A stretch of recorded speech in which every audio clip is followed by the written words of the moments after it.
राम राम मंडळी, गावाकडची वाट चॅनल मध्ये तुमचं स्वागत आहे. मित्रांनो, आज आपण करणार आहे मुगाचं कोरड्यात. तर त्याच्यासाठी आपल्याला मुगाच्या अशा शेंगा पाहिजेत. ह्याच्यामध्ये दाणं भरलेलं असावं. निबार शेंग घ्यायची, जरा हिरवं दाणं निघावं आतमध्ये. आणि जरी हिरवं नाही निघलं, कवळं असलं तरी ती कवळी शेंग तशीच चिरून टाकायची. तर आपण मुगाच्या शेतात आहे आपल्या. ही सगळा मूग आहे, तूर आहे, तुरीतनं मूग लावलेला आहे आणि मस्तपैकी सगळं पीक वाऱ्यावर डोलतंय. तर आता आपण मुगाची शेंगाची भाजी म्हणजे यातल्या दाण्याची भाजी करणार आहे. एक नंबर लागतं बरं का ही कोरड्यात, लय जोरात. तुम्हाला कधी हिरव्या शेंगा खाय मिळाल्या असतेल्या का नसतेल्या मला माहीत नाही, पण तुम्ही ही मुगाची भाजी कधी कुठं गेला हो, शेंगा दिसल्या तर ती शेंगा आणा आणि त्याची भाजी करून खावा तुम्ही.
शेंगा अशा निवडून घ्यायच्या ते आपल्याला,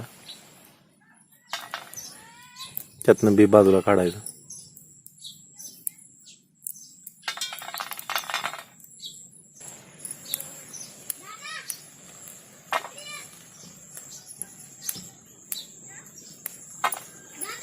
ज्या शेंगा कवळ्या आहेत त्याला जास्त तोडून घ्यायचं आहे आपल्याला. त्यातनं दाणं बाजूला निघत नाही ना, त्याच्यामुळे ते तोडून घ्यायचे तशात.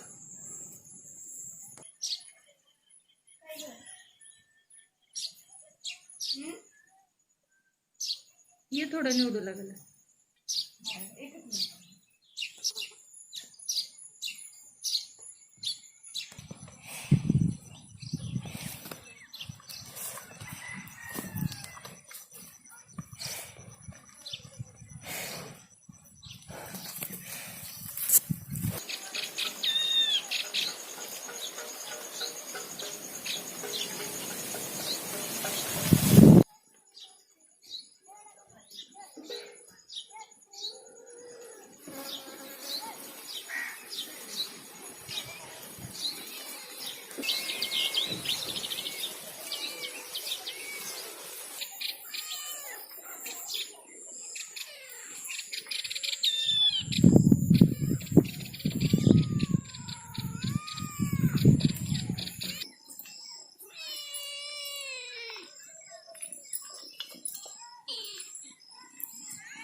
हे आपण चवळीच्या सुद्धा शेंगा घेतलेल्या आहेत ह्या, हे पण टाकू आपण त्यात, आपल्या शेतातल्या जायच्या.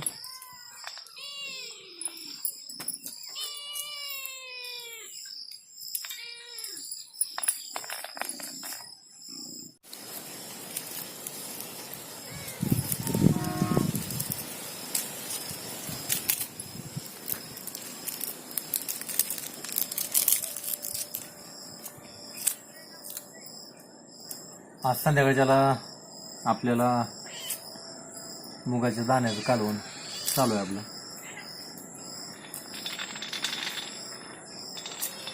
भाकरी एक नंबरच बेत करणार आहे आज आपण.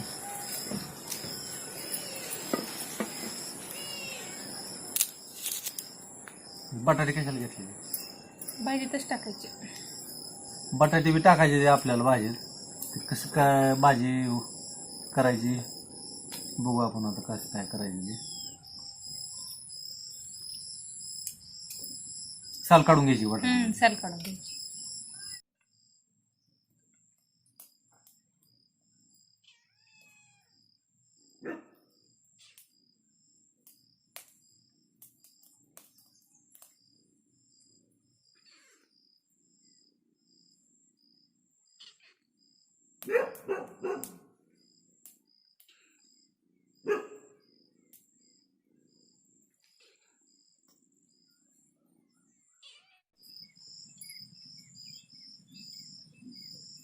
तेल टाकून घेते पहिल्यांदा.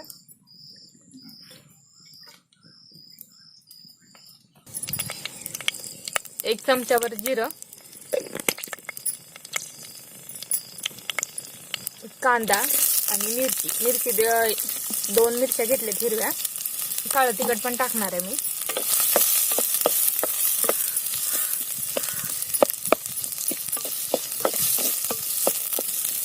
कांदा आता चांगला भाजून घेऊ आपण.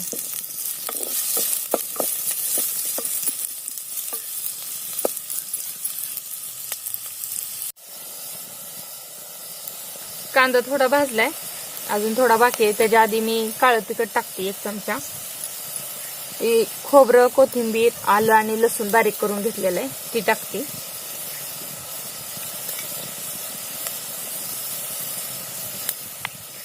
धण्याची पावडर टाकते 1 चमचा. चांगलं हलवून घ्यायचं आता.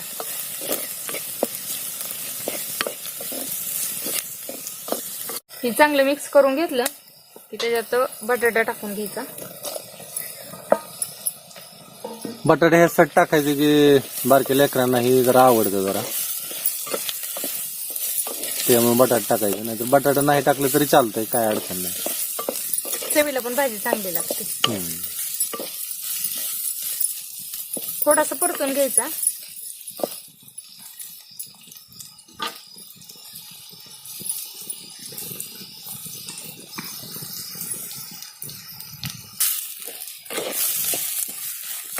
बटाटा आपला थोडासा अर्धा काचा परतून घेतलाय आपण. त्यात आता हे मुगाचं शेंगा कवळ्या सोलून घेतलेलं त्याचं दाणं टाकून घ्यायचं.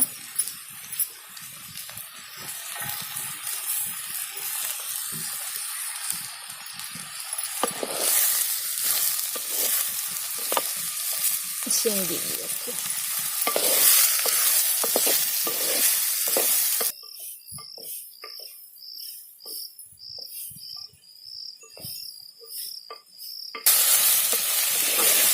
आता ह्याच्यात शिजण्यापुरतं पाणी टाकायचं. ह्याची सुकी पण भाजी होती पाणी थोडंच टाकल्यावर, पण आम्हाला कसं रानातली कामं करून लय भूक लागलेली असते आणि असं मोकळं कोरडं खाऊ वाटत नाही. थोडासा आम्हाला रस्सा करणार आहे मी. त्यामुळे मी पाणी थोडं जास्त वतले.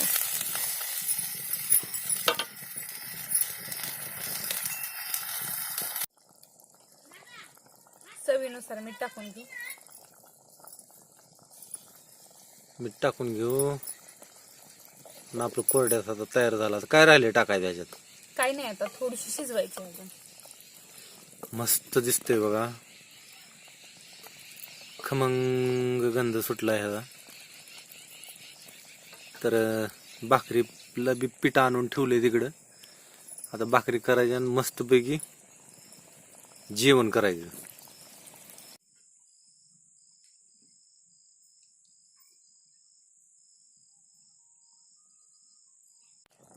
भाजी शिजली, आता थोडीशी कोथिंबीर टाकते. आणि कोथिंबीर काळी पडू नये म्हणून थोडस असं हलवून मिक्स करून घ्यायचं. तर आपली भाजी तयार झाली. आता मी भाकरी करून घेते. दिवस मावळून गेलाय मित्रांनो. आता जरा थोडस उजेड तुम्हाला कमी वाटत असेल, अंधार पडायला लागलेला आहे. आणि आता आपण भाकरी करून घेतल्या की आपण ताव मारायचं मस्तपैकी जेवणावर.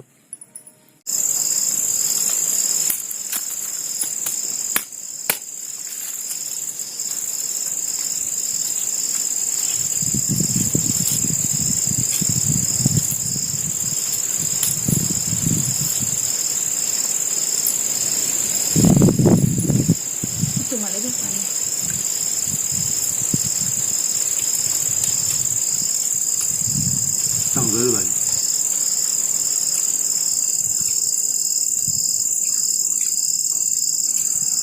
आपलं कोरड्याचं एक नंबर झालंय मित्रांनो. जेवायला आहे आमच्या इथं. आणि एकच नंबर. तुम्ही सुद्धा अशा भाज्या बनवत जावा, ते एकदम चांगलं लागते. कारण की हिरव्या मुगाची चव असताना चांगली असते आणि त्याची जर का आपण कालवण बनवलं, कोरड्यात बनवलं तर ती एक नंबर लागतं. तुम्हाला व्हिडिओ आवडला असेल तर जरूर लाईक करा. धन्यवाद.